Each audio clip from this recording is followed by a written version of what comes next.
4 penalties in 3 race weekends. Hamilton says he can't catch a break. Let's check if that's actually true.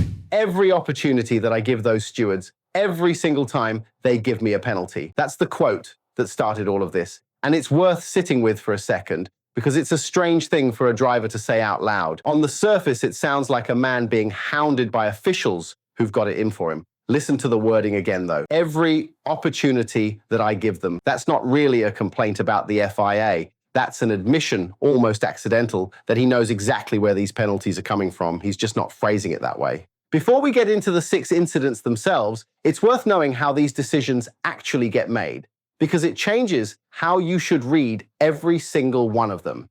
Since 2023, the FIA has worked off a published penalty guidelines table specifically to stop the same infringement getting wildly different punishments depending on which 4 stewards happen to be sitting in the room that weekend.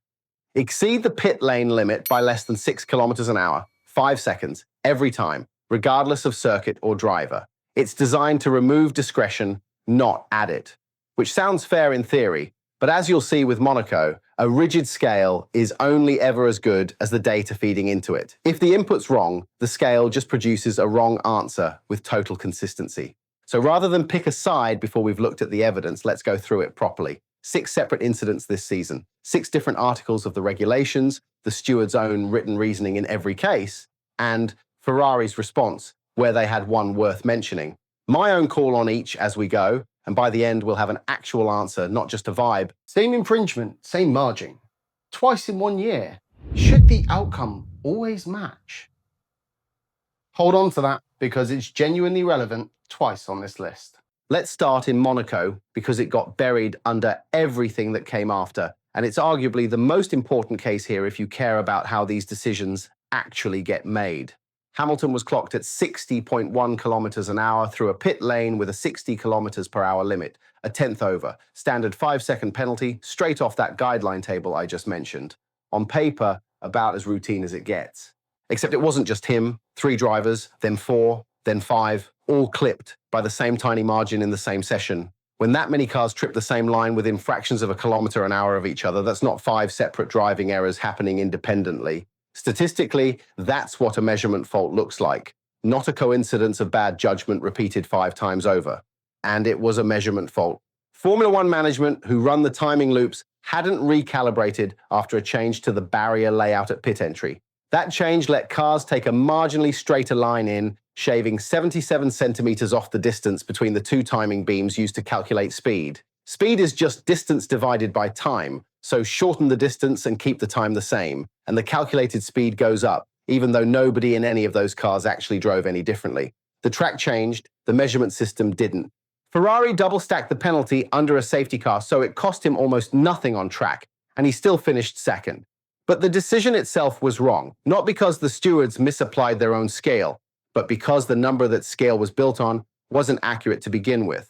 Only Gasly got his overturned on appeal, which opened the door for Alpine specifically because he hadn't served the penalty yet when the error came to light. Everyone else, Hamilton included, absorbed a penalty built on bad data, with no mechanism left to correct it retroactively. Harsh, and not in the sense of being overly strict. Harsh because the system made the error and he paid for it anyway, with no route back. Fair. That's my call on Silverstone's false start, and I'll tell you why before I even walk through it. Hamilton jumped Antonelli off the line, ran second behind Leclerc, and picked up 5 seconds for moving before the signal. Not from a sensor, and his own telemetry actually said the car hadn't moved, but from a single onboard frame showing the yellow Pirelli lettering on his tyre rotating forward before the lights went out. Vasseur's response afterwards summed up the oddness of it. The sensors say no movement. The video says 42 millimeters of rotation on the tyre. What decides this one for me is the actual wording of Article B 5.1.1.1. It doesn't contain a threshold. It doesn't say movement beyond a certain distance counts as an infringement. It just says the car moved before the signal, full stop. No judgment call, no interpretation, no weighing of degree. A binary question, and the footage answered it definitively. Compare that with something like track limits, where the regulations deliberately build intolerance zones and repeated offense thresholds precisely because a bit of leeway makes sense there. This regulation has none of that built in by design because a false start is considered a safety and fairness issue at the start of a race, not a marginal judgment call. Feels instinctively harsh watching a driver get penalized for something that's small on a monitor. But instinct and correct application of a written rule aren't measuring the same thing. And this is a case where the rule genuinely leaves no room to maneuver either way. Now, the yellow flag reprimand, and this is the one where I think the steward's own paperwork argues against their own conclusion. Same weekend, different session. Hülkenberg stops at turn 9, yellow flags come out, but the warning doesn't reach Hamilton's steering wheel or the trackside light panels until he's nearly through the zone, right as he's defending against a Verstappen attack down the straight, and, understandably, has his eyes on his mirrors rather than a warning light he had no early indication of. This isn't me reading between the lines. The stewards wrote it themselves in genuine detail. There was no yellow light panel warning within his immediate field of vision before turn 9. The steering wheel indication only appeared once he was already close to the end of the zone, and he'd been legitimately occupied fending off an overtake in the preceding corners. Every one of those points, on their own, reads like grounds for leniency, and the verdict still landed on a reprimand. If the ruling lists every reason to go easy on him, why penalise him at all? A reprimand is about as minimal as a punishment gets in this sport. No time lost, no grid drop, effectively a formal note that only matters if he racks up 3 in a season. But when a written verdict spends several paragraphs building the case for why a driver's reaction time was genuinely limited, then concludes with a penalty regardless, that reads less like consistent enforcement of a single yellow flag rule and more like the stewards covering themselves procedurally in case something worse had happened at that corner. Worth noting too, this is his first of 3 penalty-free reprimands for the season, so it doesn't actually cost him anything material yet, but the principle still stands. Harsh, and one of the rare cases in this whole list where I didn't have time to react, is backed up point by point in the FIA's own report, rather than just asserted by the driver afterwards. Wholly at fault. No ambiguity, no argument, and that's exactly why Spa's worth including on this list at all. Russell had the outside line into turn 5 on the opening lap and had established enough overlap under the regulations to be entitled to racing room. Hamilton, on the inside, experienced understeer, tried to correct it with opposite lock and still made contact with the right-hand side of Russell's car using his left front wheel. Russell's race ended there and then on lap 1 in a car that was reportedly struggling for battery deployment down the straight even before contact was made. The steward's language doesn't hedge at all here. Insufficient separation maintained, car wholly at fault for the collision. They did drop the penalty from the standard 10 seconds down to 5, crediting a genuine attempt to avoid contact, and the fact this came from a loss of front-end grip rather than anything remotely deliberate or aggressive. That's a fair bit of nuance from the stewards in an otherwise completely clear-cut decision, and it's worth including precisely because it shows the FIA aren't just finding reasons to punish him whenever his name comes up on the incident sheet. Fair, and not a close call by any reasonable reading of the regulations. Hungary's where Hamilton's excuse and his penalty can both be true at the same time, which is a distinction that trips a lot of people up when they're arguing about this online. This is the Piastri block, the incident directly behind the opportunities quote that kicked off this whole conversation. Hamilton stayed on the racing line after completing his own lap in Q3, with Piastri still on a push lap behind him for pole position, and Piastri was forced to run wide and abort, settling for only the 5th fastest time in a session he should genuinely have contended for pole in. Hamilton told the stewards Ferrari hadn't informed him about Piastri's position until the McLaren was already close behind, and that from where his car was positioned on track, he couldn't see Piastri approaching in his mirrors anyway. Entirely plausible, and if it's true, that's a genuine pit wall failure, not a driver mistake in the cockpit. But look closely at what the stewards were actually ruling on. They weren't assessing whether Ferrari's radio call came late. They were assessing the simple fact that he remained on the racing line at reduced speed after his lap, regardless of whether he'd heard a warning or not.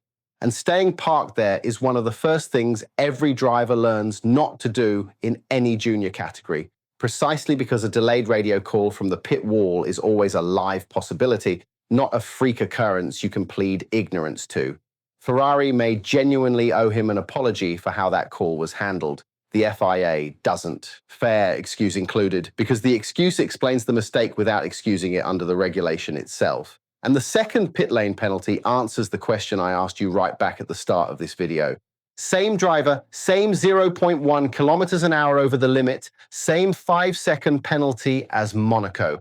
This time though, no faulty timing loop, no barrier change, no measurement error anywhere in the story. Just Hamilton racing Antonelli hard for the final podium position during his third pit stop under a virtual safety car, pushing marginally too far through the pit lane in the process of trying to beat him back out onto the circuit. Moments earlier, he'd actually got ahead of Antonelli into turn 1, only for Ferrari to concede the position back after Mercedes argued correctly that Antonelli had been ahead at the safety car line itself. So he'd already lost the podium fight once, tried to find time back through the pit lane instead, and lost the position twice over. Context mattered enormously in Monaco because the data behind that penalty was demonstrably wrong. It doesn't help him here because the data's accurate.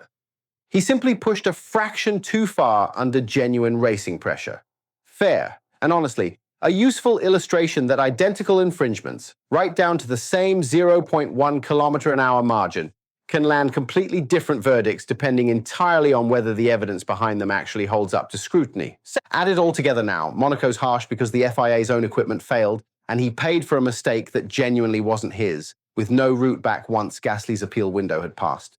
The yellow flag reprimand is harsh because the stewards built the case for leniency in their own words and then didn't apply it. Everything else holds up once you read the actual regulation properly rather than just react to the headline number of penalties. 4 fair, 2 harsh, and having gone through all 6 in detail, I'd call that split roughly right, maybe even a little generous toward the stewards in 1 or 2 spots if you're being strict about it. What I don't buy, and this is my own read rather than just restating the tally, is the idea that he simply had bad luck this season, in the sense of being targeted or unfairly treated as a pattern.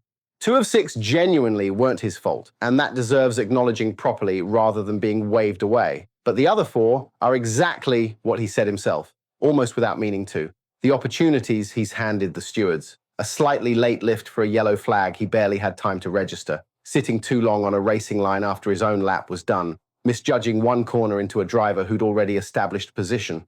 Pushing a fraction too hard through a pit lane he'd already used twice that same afternoon. 6 incidents, 6 different rules, and a verdict messier and more interesting than Hamilton's cursed or Hamilton's out of order.